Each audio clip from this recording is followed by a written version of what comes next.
Hello again. My name is Christopher F. Coleman with the Business Intelligence Group. I'm a business leader, advisor, and business coach. I often help business leaders and investors and organizations through due diligence processes. And I love to analyze a lot of the business aspects around the activities that I enjoy. And currently, the WNBA, in terms of the Player Association, they've come out with a statement concerning the CBA negotiations. And I wanted to comment on it here. So without further ado, let's take a look. So the WNBPA statement regarding CBA meeting in Indianapolis. This happened Thursday, July 17th, 2025. Early today, the Women's National Basketball Players Association and the Women's National Basketball Association met in person to discuss their ongoing negotiations for a new collective bargaining agreement. Alongside WNBPA staff and our CBA advisors team, more than 40 players, including all-stars, executive committee members, and player representatives, attended the meeting. This marked the largest in-person player turnout in union history during CBA negotiations. The WNBA's response to our proposal fails to address the priorities we've voiced from the day we've opted out, a transformational CBA that delivers our rightful share of the business that we've built, improves working conditions, and ensures the success we create lifts both today's players and the generations that follow. We've told the league and teams exactly why their proposal falls short. This business is booming. Media rights, ratings, revenue, team valuations, expansion fees, attendance, and ticket sales are all up in historical fashion. But shortchanging the working women who make the business possible stalls growth. The only thing more unsustainable than the current system is pretending it can go on forever. It's not complicated. We're committed to the fight. We're committed to returning to the negotiating table. We will not stop until we achieve the transformational CBA this moment demands. Wow. That is explosive. More than 40 players. Player representatives, executive committee members. This was a lot of people with a lot of brass, a lot of influence. And this is epic. And the fact that it failed let me know that the stakeholders of the owners, investors, the league, they didn't come close to what the players wanted. Because I can imagine that the players are probably asking for a lot more than they want, so they negotiate where they want to, or maybe even a little higher than what they want. But some of the things they highlighted was that they failed to address priorities that they voiced in terms of, having, improved working conditions. What does that entail? Is that their practice facilities? Is it the trainers? Is it, medical staff? Is it, exercise equipment? What is it?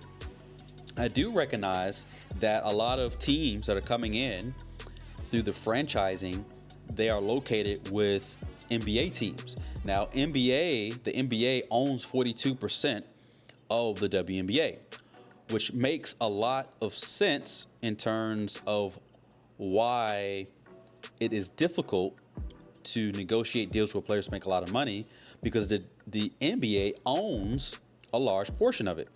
Now, I think, I've heard a lot of people talk that, and even myself, I've said it, kind of just repeating what everybody else said. And it makes sense until you really think about it and analyze it, where it's the notion that the NBA is subsidizing the WNBA. And I think, in many regards that is true. But an aspect that we also have to realize is that the NBA owns 42%. So they have an interest to keep pouring money in, investing. Words matter. And I think that, the connotation by subsidizing just has a poor connotation to it. But what the NBA is doing is investing into the WNBA, because these are organizations that are trying to make money. If they were subsidizing, they wouldn't care to make money back. They wouldn't care about paying the players more money. But the fact that, there's 40 players, there's a lot of you know, executive committee members, player representatives in this meeting discussing, this is a big deal. So this is not just a handout. This is not just charity. This is an investment. And the NBA wants an ROI, a return on investment. So I think I think the proper language that should be used is that the NBA is investing into the WNBA, not subsidizing. It's not a charity. And so I think from a business aspect, comment in the comments below or what you think about that wordage. They have an interest to make sure the WNBA succeeds because they've been investing in it. If they didn't care, they wouldn't pour money into the league. So that means they care, which means they want a return on their investment. Okay, so they talk about working conditions, things of that nature. So they didn't come close to what the WNBA players wanted. I am interested to know what exactly the WNBA players are looking for in terms of compensation, in terms of salary. What have they been negotiating? I'm interested to know, and I hope somebody leaks it so the fans can be able to understand and be a voice for whatever party they're interested in, whether it's the WNBA, the investors, or the players. A lot of comments and a lot of criticism has been that the WNBA women's sports have not been interesting enough to warrant players to make a lot of money. And a lot of money, of course, is subjective, but there's a lot of business individuals that are talking, negotiating, and I'm sure there's a way forward. And I think that eventually the players will make a deal because they want to play. But I think the players have more leverage. And I think that the players have the Unrivaled League. They can go overseas. I mentioned this in other videos. But I still think there's something intrinsically valuable to the players that is the WNBA. They've worked so hard to be a part of a league and an organization that represents the best of the best.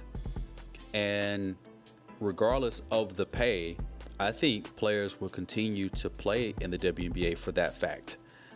Whether it's for pride, whether it's, to play to help the next generation to achieve the salaries and the value that they deserve and the recognition that they deserve. Whatever the case might be, all business-minded individuals will get what they want somehow, some way, whether it's through the Unrivaled League, whether it's playing overseas. The players are going to get what they want. Whether it's sponsorships, whether it's YouTube channels, whether it's going into entertainment, whatever the case might be, they will go make the money that they feel they deserve one way or another. But the league, they don't have the leverage because they've invested so much money that they want a return on their investment. If there's a lockout, or if there's if players just walk away, well, all of the investors that have invested up until this time, they lose their money. And it would take, if Major League Baseball took 4 or 5 years to recuperate, the WNBA is going to at least take 4 or 5 years to recuperate. And if they've already been at a loss, and it's always been a struggle up until this point to get viewership, you miss the timing of Caitlin Clark to ride that trend and ride that wave of Caitlin Clark. I think they lose. The players have the leverage. But you can't be a fool to play your hand too soon. I think on the last day, the last hour, a deal will be made. And players will not get all of what they want in the deal, in the CBA, but they would get at least 80% of what they want. I think that the league would be happy because they will continue. They'll make their money long term down the line. This is not something they're trying to make their money tomorrow, but they're trying to make their money long term. And there's different ways that they can make money off this league. You know, these are business individuals, there's lawyers, there's so many different business stakeholders that they can find ways to make money off the league, even with giving the players 80% of what they want. So again, that's my comments on the WNBPA and the CBA negotiations. It's been real, it's been fun. I'll catch you in the next one. Peace.